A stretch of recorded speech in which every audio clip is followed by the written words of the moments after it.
Goeiemôre vriende, so in die begin van 'n naweek, die 2 Januarie 2026. Mag julle 'n lekker naweek hê hierdie naweek. Ons is weer so stadig gaan begin, ons sal weer so in die jaar in beweeg, né? Kan jy dit glo?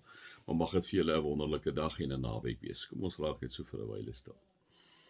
Dankie Here dat ons hierdie paar dae as familie so 'n bietjie bymekaar kon wees, hierdie naweek ook. Dankie vir daardie genade tyd ook in 'n paar afdae wat ons het.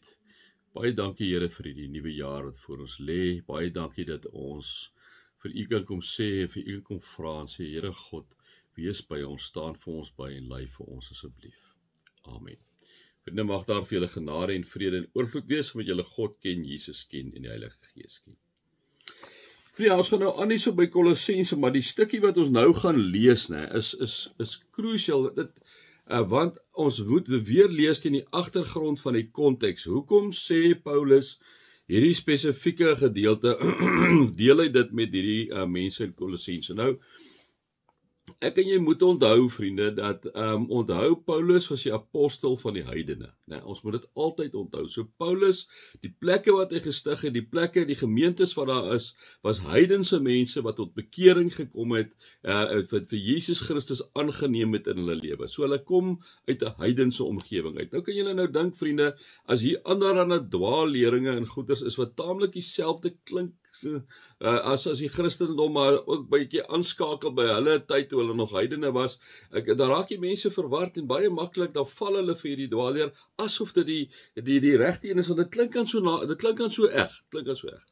So daarom dat Paulus dan nou ook baie keer vir hulle kom waarsku oor goed. En wanneer ek en jy nou die goed lees, en ons lees dit sonder die konteks, dan kan jy natuurlik nou dink, natuurlik is ons nice om dit te lees. En dit is mos nou alles die waarheid, né? Maar dit is tog anders wanneer ek in die konteks wees, want wat jy dan lees, dan besef jy hoekom skryf Paulus dan nou ook seker goed. Nou, spesifiek weer hierso soos ons vir mekaar gesê het, Kolosse was 'n welgestelde stad, liewe vriende, aan die voet van die berg Katmos, Katmos, K-A-D-M-S.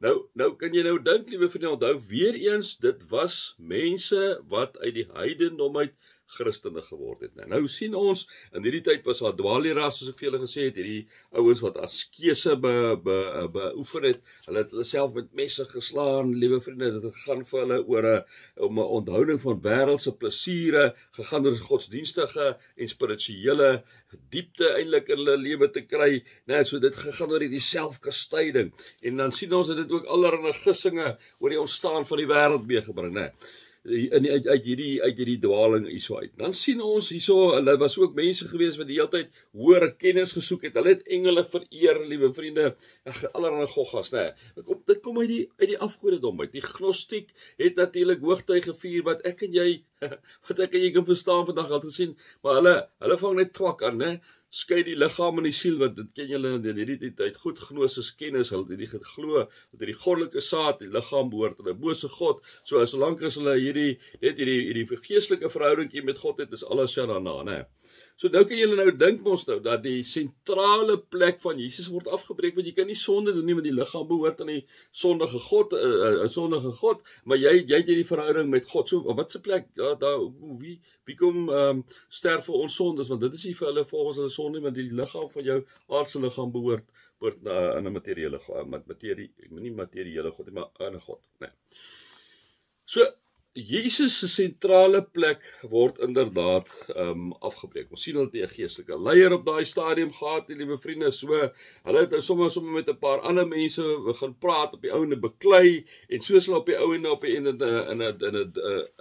eintlik maar in 'n dwaalweg begelei, En dan sien ons, en dan kom dit maar weer daarop neer, dat die unieke posisie van Jesus in gedrang gebring is. Soos maar in ons tyd ook met ons moslimvriende, met Islam, liewe vriende, die sentrale posisie van Jesus is maar net 'n profeetjie vir hulle, Dit is nie nuwe goed nie, dit is stok ou goed, liewe vriende, mense wat dit al van die begin af aangeval het, die sentrale posisie van Jesus. En nou kom sê Paulus die volgende, en as ek nou dit vir julle gesê het, en ons lees hierdie stuk, vriende, dan is dit amazing. So Paulus kom en hy praat met hierdie mensies hierso in Kolosse, en hy sê die volgende: die seun is die beeld van God. Onthou nou wat ek nou vir julle gesê het, En van die gnostiek en al die.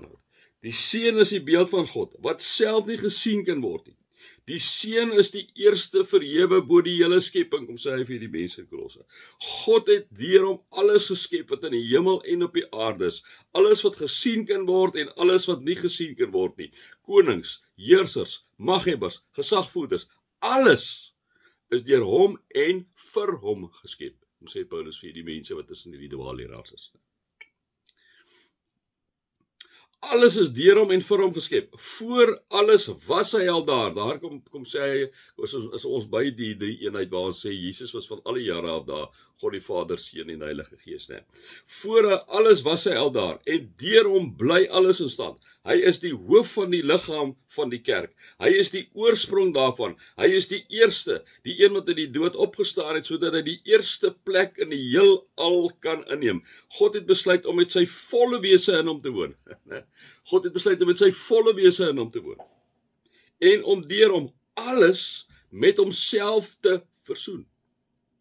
Deur die bloed van sy seun aan die kruis het hy die vrede herstel. Deur hom het hy alles op die aarde en in die hemel met homself versoen. Nou, dit kom sê hy maar net, hy kom sê vir hulle, hoor hierso, dit is wie Jesus is. Moet nou nie kom en luister na hierdie ander man. En hy gaan nou eintlik aan hierso, want ek moet dit ook eintlik vir julle sê. Hy sê, ook julle was voorheen ver van God af en vyandig gesind teenoor hom, soos blyk uit julle sondige lewenswyse, né? Praat hy met hulle. Maar nou het hy ook julle met homself versoen, deurdat sy seun as mens gesterwe het om julle heilig, sonder smet en onberispelik voor hom te stel. Maar dan moet julle vas en sterk bly staan in die geloof en julle nie laat losruk van die hoop wat in julle gewek is deur die evangelie wat julle gehoor het nie. So Paulus sê, hoor hierso, julle moet nou mooi check na hierdie dwaalleraars. Moet nou nie val vir hulle nonsens wat hulle vir julle kom vertel nie. Kom ek sê vir julle moet weet dat die seun vir julle gesterf het. So hy kom net weer en hy kom bevestig die evangelie by hierdie mense vir wie hy so ongelooflik lief het. En dan kom sê hy net hier, dit is die evangelie wat aan al die mense op die aarde verkondig is en waarvan ek, Paulus, 'n dienaar geword het. Is dit nie amazing nie, vriend? So die oomblik wanneer jy die konteks ken en jy lees dan hierdie stuk, dan plaas dit net so anders aan, hè. Daar's net so iets anders wat daar so inderdaad is wat hy vir hierdie mensies kom sê. So dit is vir my altyd lekker as ek so na die konteks kyk en die krit gebruik en dan die goed lees daarteen. Maak 'n enorme verskil. Maak jou sommer ook opgewonde, hè, om te dink maar hier was 'n klompie oudjies wat eintlik al begin wegbeweeg het as gevolg van dwaalleraars en nou kom hy net hy skryf vir hierdie sê julle wees net wake up. Wees check vir hierdie dwaalleraars wat hier rond my 5 sent vriende. Mag julle God se liefde ervaar, sy genade ervaar en sy teenwoordigheid ervaar. Amen.